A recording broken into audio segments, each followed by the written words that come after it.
Happy Friday, everybody. Yes, yes, it is that most glorious time of the week, high noon, wrapping the week up, getting ready to kick the weekend off. You are listening to the Entrepreneurial Web. I'm your host, Jeremiah Fox. Before I bring my guest on today, the message of the week, something that one of my mentors, Tony D, says all the time. We are always selling to 98.6 degrees, which is the average body temperature of a human.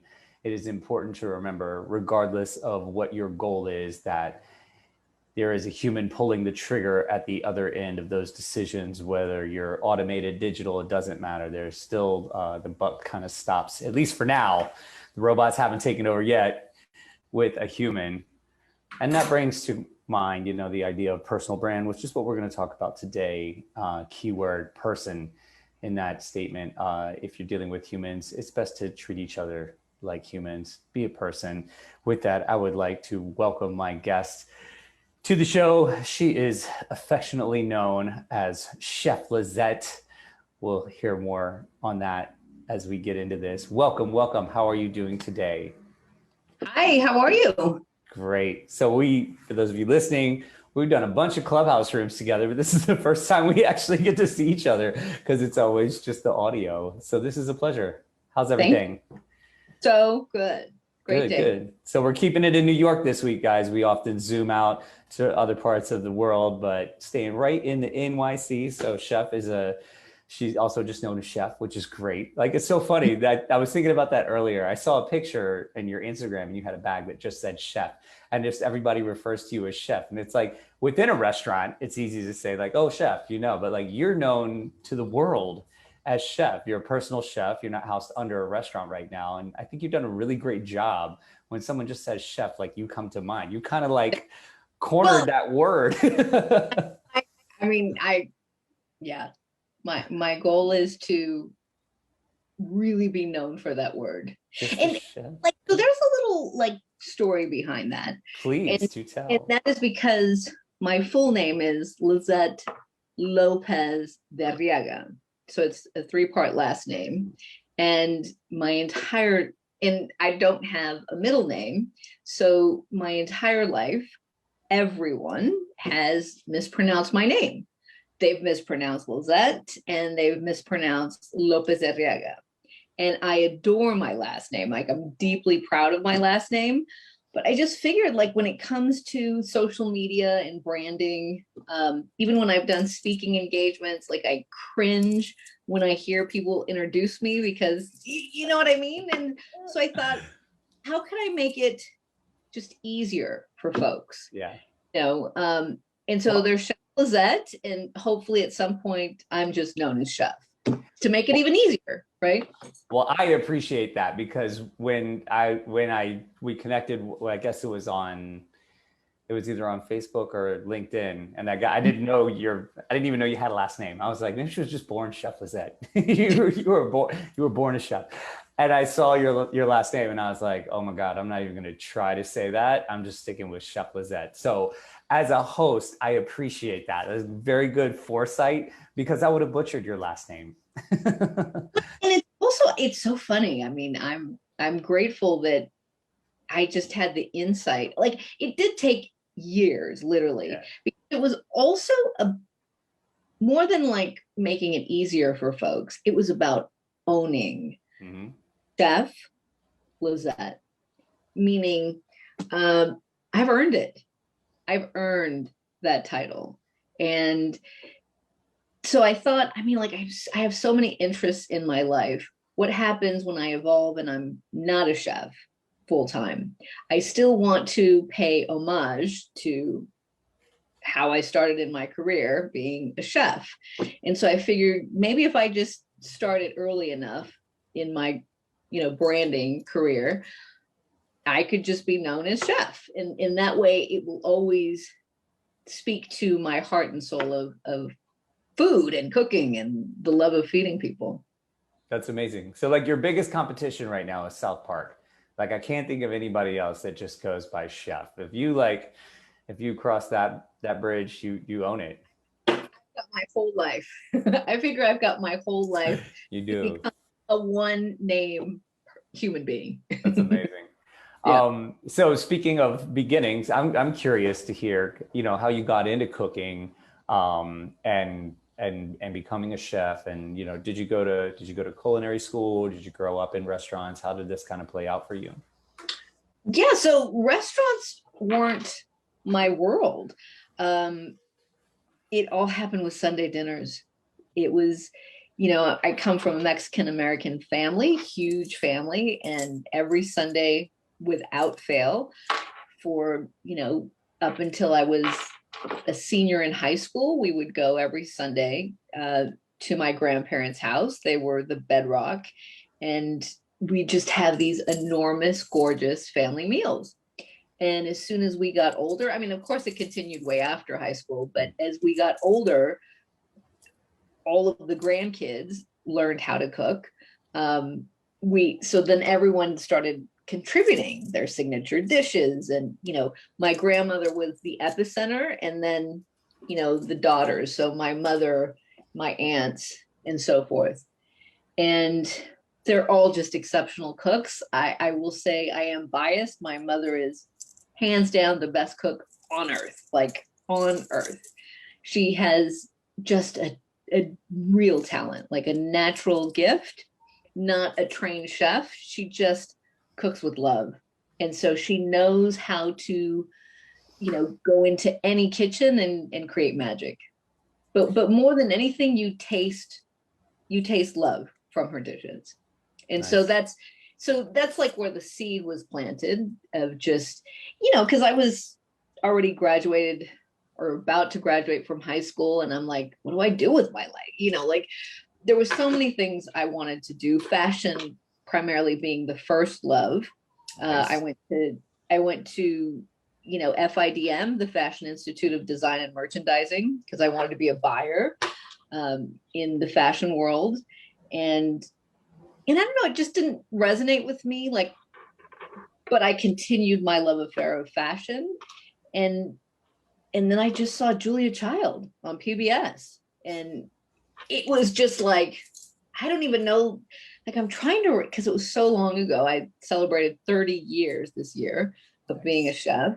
Awesome. And so I don't know, like the spark, the moment, I was just captivated by Julia Child. And then Jacques Pepin and Jeff Smith and, Emma Lagasse, Ming Tsai, like the early crew, Hmm. Jacques Pepin, of course, Wolfgang Puck, all of the early chefs on PBS. I was just locked in. And so from there, I said, okay, I want to really get serious about it. And I was shopping around culinary schools. I wanted to go to the CIA, the Culinary Institute of America, being the best in the country. I mean, actually, first is the Cordon Bleu in Paris. That was where I really wanted to go. And then second would have been CIA, but it wasn't in my budget. And, I was young and I just wasn't ready to leave home yet. So UCLA had a great program and I went there. And you grew up in California. I know you told me once that you moved here from California, but I wasn't sure you grew up in Yeah. LA. Nice. Yeah, I was born in Mexico City, and my brother and sister were not born in Mexico City. Mhm. And so it was just due to relocation with my dad's work, that because I'm the youngest, so he had a job in Mexico, and then we ended up moving back. And Oh, so okay. like Southern California is really where I was raised. Mhm. Nice. And did you do I think you said you did some stints in restaurants. You at least worked in some, Yeah, worked Wolfgang on some Puck lines. helped like open some of the restaurant, like not open some of the restaurants, but he'd do a lot of like pop-ups and specialty events that premiered a lot of his signature dishes from his restaurants. The Ritz-Carlton was my first job actually out of culinary school, so that was Nice. not Very too bad. nice. Yeah, not bad at all. I have a lot of just history with the Culinary Institute itself. I never studied cooking formally. Sitting in my restaurant right now. It's just Love nice, it. the brick wall in the restaurant. I can't wait to visit. Yeah, no, we got stuff to do. Um, one of the first guys I worked for was a Culinary Institute grad. This was like 94, 95. And I was like 17, 18. And he was maybe like 22. And he had just gotten out of the culinary school because it was a 2-year program back then. I guess it still is. And he went to Florence for a semester or something like that. He was Italian. He was from Philly, and it was an Italian restaurant. And that kind of like began my love for the place. And then it just continued on, even so like 10 years later, when I first moved to New York City, the first job I got was as a sous chef in a kitchen in Brooklyn. And he was also a Culinary Institute grad from the same exact time frame, but they didn't know each other, which was pretty wild. And they used to send like, it was like an apprenticeship thing he had in the summer, and they would send him in for brunch.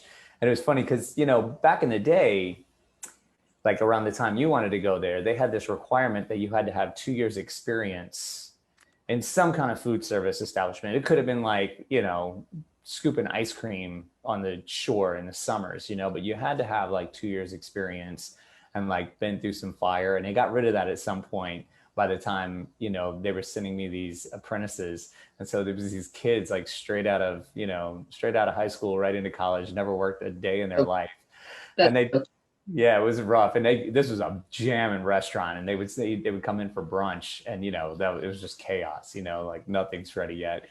And he would say, if they can't handle it, just send them home. And I sent every one of them out of that kitchen. I was just like, get out of here. It was awful. But then have a 10-hour conversation on that. Yeah, right. And then when we opened Della, the gentleman we hired to design the menu and staff the kitchen was also a Culinary Institute grad from that same time period. And again, none of them knew each other. They all went to that school within the same like 3-year period, and like none of them knew who each other were. It was kind of strange, but I just keep having these reoccurring relationships with the school. I've never even visited it. I'd really like to go up, but I mean, I don't want to start interviewing you now. But, no. But what's fascinating is culinary school absolutely gives you a great foundation for a lot of skill set. But then there are those chefs who probably grew up with grandmothers and aunts and mothers who knew how to cook. And that's where you get the chefs who just, they're a whole different level. Yeah. Because like, it can't just be about technique, because you're going to get thrown in the deep end, and you got to figure out how to swim without a manual on day one. So it's, there's a lot, it's a lot about using your senses. And I mean, in fairness to schools, you can't teach that. That's something that you can't teach. That's where experience comes in. So, have you ever visited the school since you? I need to go. I should. I need to, and I have not. We'll do a field trip one day. I'll go. Like, that would be more fun than to go alone, because absolutely. Point, so that would be awesome. Yeah. All right, we're gonna take our first break. Hang tight. We'll be back in a minute. All of you, hang tight. We'll be right back. Welcome back, everybody. If you're just tuning in, once again, you're listening to the Entrepreneurial Web. I'm your host, Jeremiah Fox. We're keeping it tight and close here in New York City this Friday, this magnificent Friday, talking to Chef Lizette. She's a personal chef originating out of Mexico City and Los Angeles. And at a certain point, you migrated to New York. How did that come about? What was the draw here? It was always the plan. It was always. That's funny. I was the same exact way. Like, as a kid, I just remember saying, I'm going to move to New York, like as a little kid. So it was the same for you? Even before I knew I wanted to be a chef, like New York, I was always enchanted by New York. Like, between Martin Scorsese and Woody Allen and, all of Robert De Niro, the gangster movies, New York just captivated me, like from childhood. Frank Sinatra, like you name it. Liza Minnelli. Yeah. I'm with you 100%. That's great. So then, you said you worked at the Ritz-Carlton, some work with Wolfgang Puck. how did you transition from that to really like honing into, I'm going to be a personal chef, and then transferring? What did that happen in New York, or did that happen in the West Coast? Oh, in Los Angeles. Okay. Yeah, Los Angeles. It's interesting. I don't know that I said, okay, I want to be a private chef. It just happened. I mean, like, in fact, I knew without anyone telling me, well, that's not true. Julia Child actually told me. I went to one of her book signings. Nice. And I was just starting my career, and she said, always keep learning and be humble. So that always keep learning really stuck with me. Like, this was even before the Ritz-Carlton. And so I knew that even being at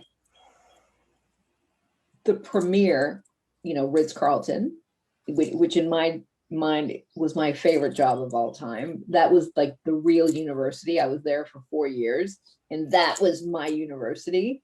Mm-hmm. I knew that I wanted to learn as many different ways of being a chef, meaning I was on location catering, where you'd set up shop from scratch from one place to the other. That's like the real boot camp of being a chef. Like, that's hardcore. Yeah. Being a little taco truck and having 4 people, and at the end of the day you cooked for 500 to 1,000 people on a set, doing photo shoots and studios and all of that. And so I knew I wanted to experience as much of a wide-ranging resume. I wanted to build like a wide-ranging resume. And it's interesting because at the Ritz-Carlton, there was a fine dining restaurant. Mm-hmm. So it was a massive kitchen, and it was all sectioned off. And of course, the private dining restaurant had its own section. And I loved that. Like, I adored the meals that were coming out of there. And I was able to experience what a restaurant environment looked like. And it was great. And I was thankful that I was able to, help whenever they needed help. But I don't know, I just didn't want to be locked into one space. And so catering really resonated to me, because everything changed, locations changed, the client changed, the atmosphere, your cooking styles changed.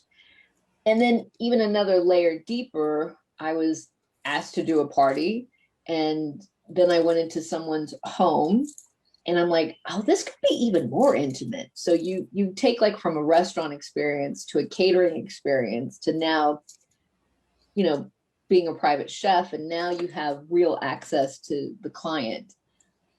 And so that was the thing that I didn't like. Like, it didn't work for me being a chef in the back, because what I loved the most was serving the meal and seeing the reaction and talking and exchanging. Like, that's the kind of chef I am.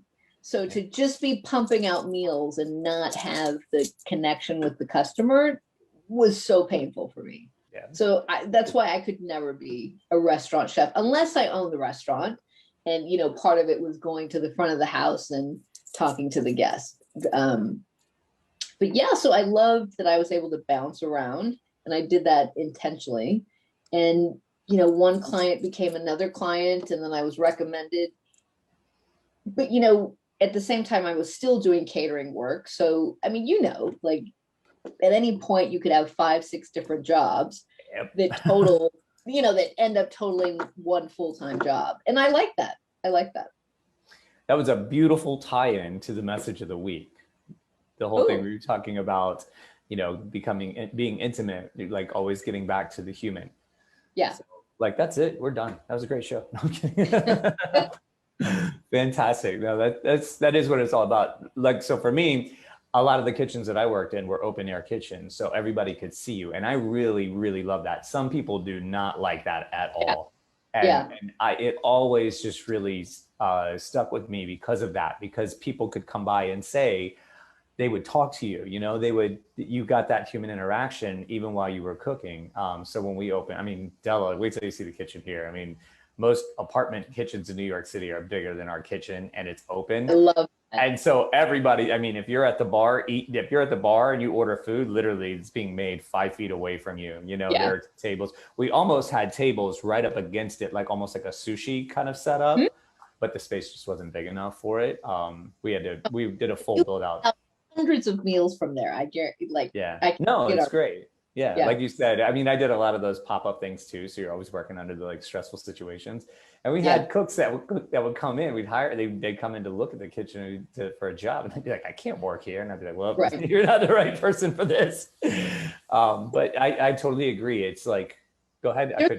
No. There's a lot of different tiers to different chefs. Like there's very fancy chefs who like everything beautifully set up and they work really well in that environment.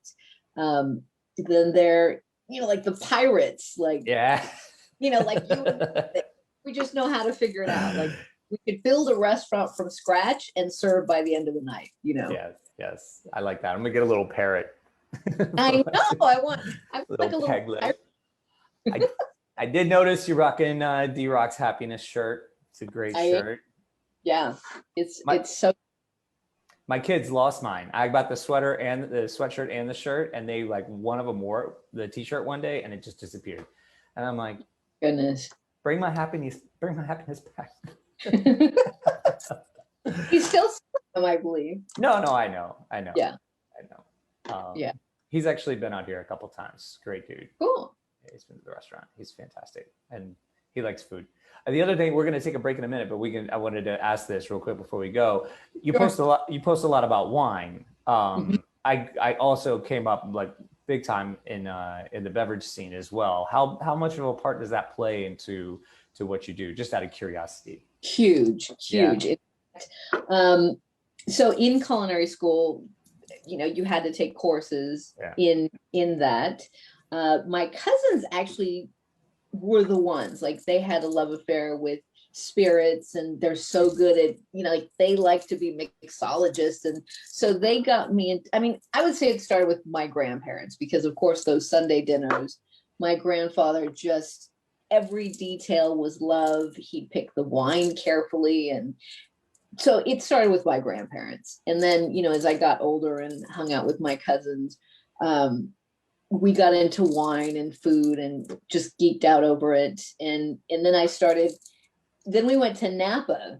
We went to the French Laundry, in fact. Oh, wow. And that just elevated my whole level of, in fact, it was Bobby Stuckey, who was the sommelier at French Laundry at the time. And it was, I think, a 6-7 course meal. And it was perfection what he curated with the meal. And that just, it was like a religious experience. It just was. And Thomas Keller wasn't there, but the kitchen was very gracious and gave a tour and all of that. Nice. And then after that Napa trip, I started Googling wine and, searching more. And that's how I found Gary, by Googling the word wine.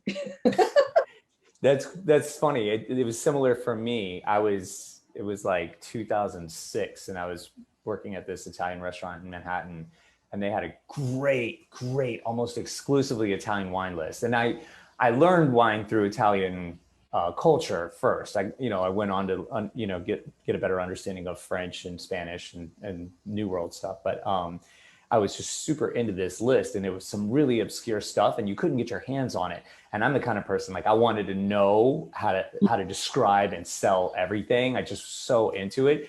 And so my friend was like, "Oh, you got to check this guy out. He talks about everything. So if there's a wine you can't find, just listen to him. Go check his YouTube channel out, and he's bound to have like it on one of his episodes." And I pulled it up, and I was like, and I remember him saying, "You're gonna love this guy." And I pulled him up, and he was just like off the chain. And my wife's in the background going, "Who is this? Like, make him stop." And I'm like, now there's even more fuel to like watch this guy. And I would come home like late at night. I'd get a bottle of wine on my way into work because I would get out late and you couldn't get a bottle afterwards. So then when I got home at night, I would crack it open And, you know, we didn't even have like headphones for our computer, you know, so it just played and she had to hear, no, not again, you know, and he's like, snap into a Slim Jim. And it really like, he gave me Another show. And, yeah. It's funny because he really gave me wings in that way, because not long after I exclusively sold wine for about 6 years, maybe even longer. Like I exclusively wine and spirits. I would still do pop-up food things, but it was centered largely around beverage sales. And like that was it. He just like picking the bird up and just saying, go fly. And I was like, I can talk about this however I want. I can even curse. Thank you. You know, it was love to see. I truly like almost a show created of how many sommeliers he created. Yeah. In a restaurant, like across the country. You know what I mean? Yeah. I wish that somehow he would just bring back Wine Library TV, because I would geek out over it all the time. Me too. So I watched it for like 6 months maybe. And then that's when we really started like opening things, and I got really busy, and I just wasn't on any social media or YouTube or anything like that. You know, we were having kids as well. It was just like all pistons were firing. And it was over 10 years later, someone sent me a Simon Sinek video. They were like, oh, I think you should watch this. I think you'd like this. It's just a couple of years ago. And we had just had our third child. So I had a little baby at home. So I was like, had a little more downtime. So I'm like sitting on my phone, I'm like, okay, I watched this video. And in the feed after it, Gary Vaynerchuk. And I'm like, oh, what's this guy up to? And I click it. And it was like whole new world. I was like, wait, well, he's not selling wine anymore. Like, yeah.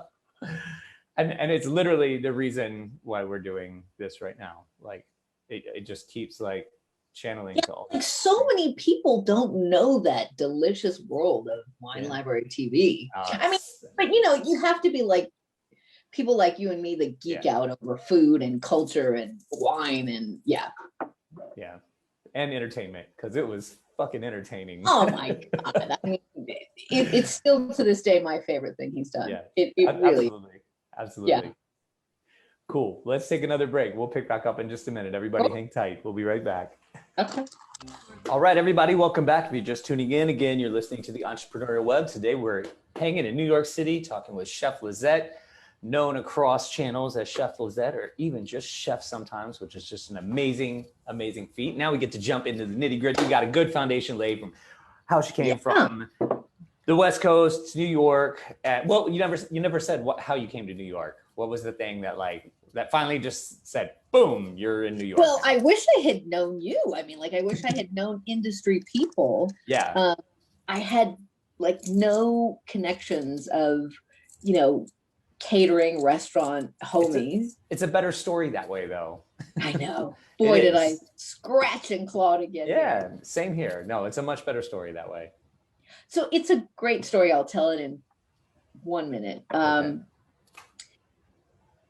So as a private chef, you know, regardless of LA or New York, it's a very exclusive, private, small group of people who need that kind of service. Right. And in Los Angeles, I didn't even think of having an agent because it was all word of mouth. Like I was very blessed having the Ritz-Carlton and Wolfgang Puck and Along Came Mary and Deluxe Catering. You know, like I was already in like the Hollywood industry environment. And so it was just easy to get referred, right? Or even the catering companies, they'd have clients who wanted a private chef. You know what I mean? So it was just like a natural evolution. New York was a whole different animal, which again, like you can't read about. There's nothing I could have studied to figure that out. And so I shopped around, got agents knowing nothing. And there was an agent who said, okay, there's a client who's interested in you.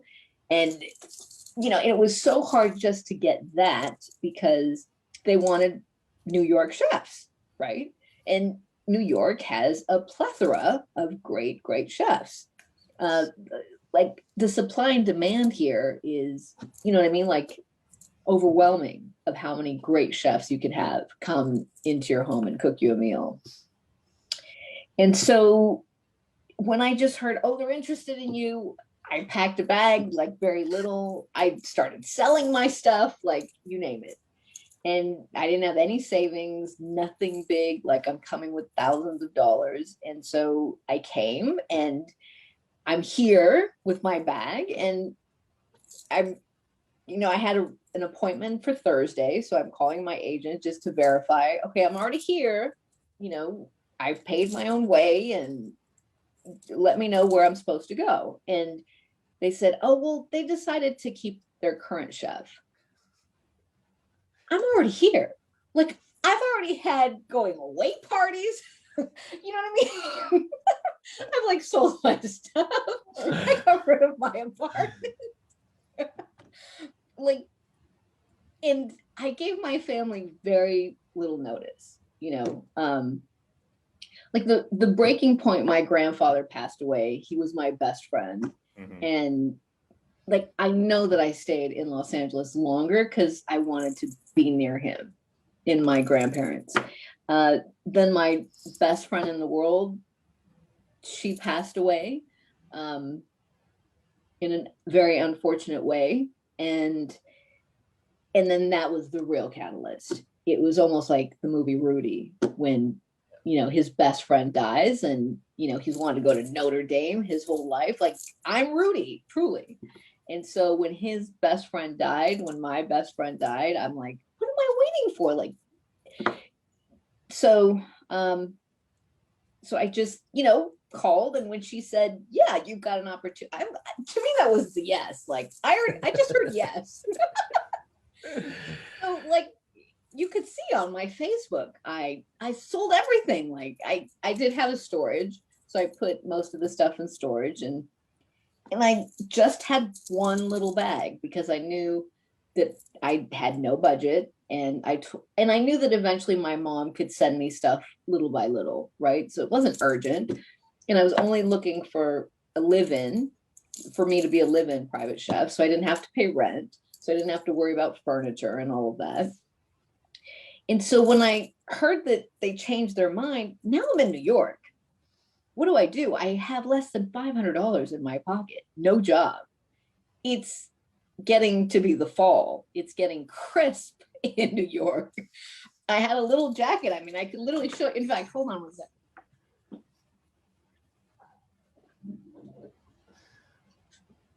I have to do this for effect, because this is the only little thin jacket I had with me in the fall. And right. I'm from Los Angeles. Right. So can you like appreciate how cold I was? Absolutely. So, and I don't know, I'm just a very stubborn, proud woman, meaning like I wasn't going to tell my family what I was going through, that I heard no, that, because my family would have killed me. Like, my mother would have killed me if she'd known that I sold everything on the whim without like a contract letter and all that.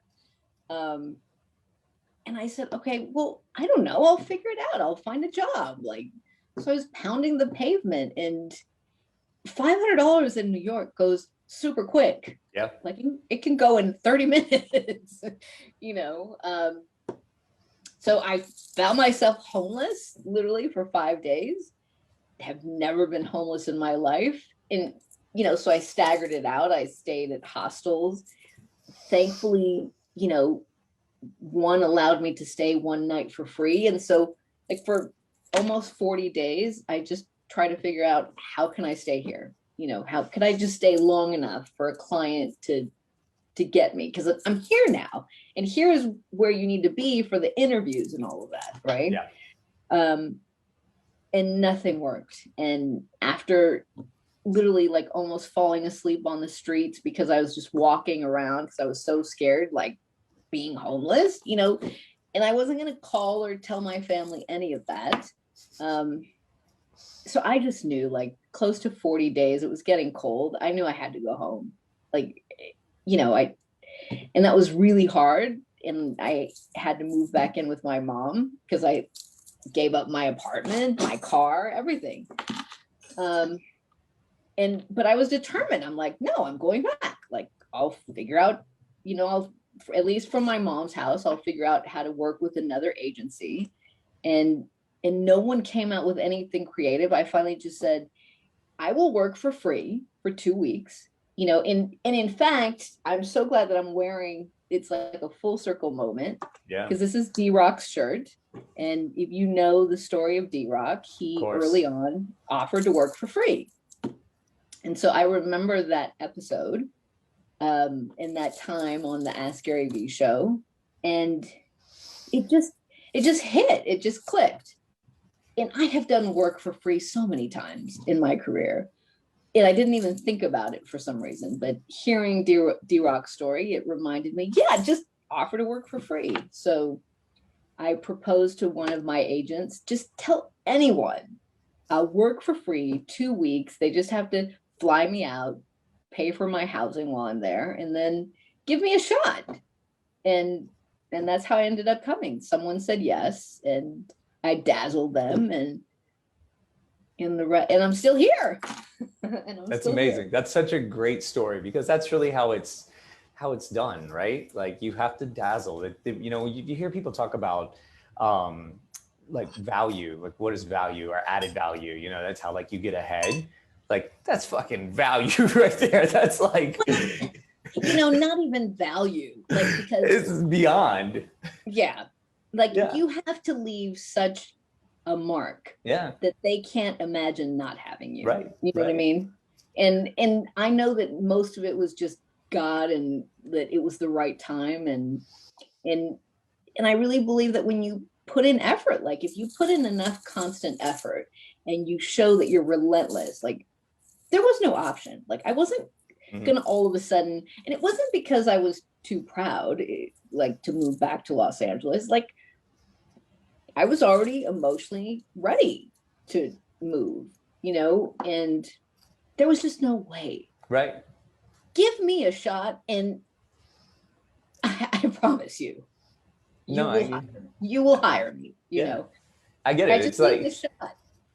Yes, I hear you. I mentioned Tony D at the beginning of the show. He's one of my lifelong mentors. He also a restaurateur. He's franchising right now. He's opened probably 20 restaurants. I think he's down to maybe like a dozen right now, but he's about to launch a bunch of other ones.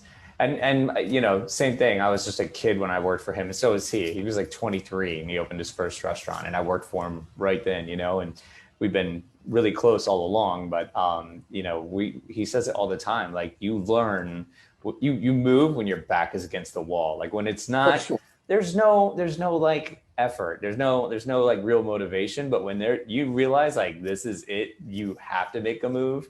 And that was that moment for you. It was like, I love that. That's just such a great story. I just want to note this, to add value to whoever is watching, is that I'm deeply blessed that between my grandparents, godparents, and my parents, like I grew up middle class. So, you know what I mean? Like I'm a princess. I'm a princess. I resonate with that too. I'm a princess also. And so it took like stepping out on your own and really like realizing there was nothing behind you, The thing that actually psychologically did affect me for a long time, like, and it's worn off its wares, was those 5 days that I didn't have housing, because I've never experienced that in my life. With like no one to call, can I sleep on your couch? Like that was scary. That was really scary. I don't recommend, because here's the thing, like many people hear these triumphant stories. And so you get young people or people of all ages who are fed up with their lives. And they're like, yes, I'm going to do it. And I'm going to have the most erratic behavior to make it happen. And sometimes it can actually be harmful. Yeah. So I don't necessarily recommend it unless you have the grit to follow through.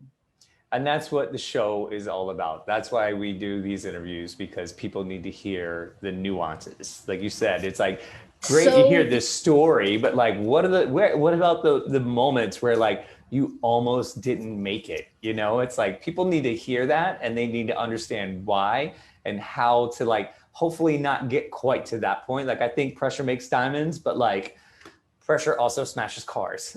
Like we don't need that.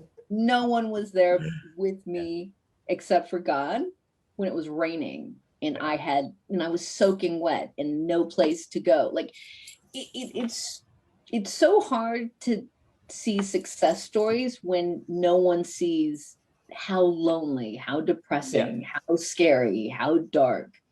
No one's there to see that. All right, that was really great. We're going to take one last break and come back, and I want to talk about really talk about personal branding, your podcast, marketing, all that stuff before we have to go. Okay, so everybody hang tight. We'll be right back. Let's go. All right, everybody, we're back talking with Chef Lizette here in New York City.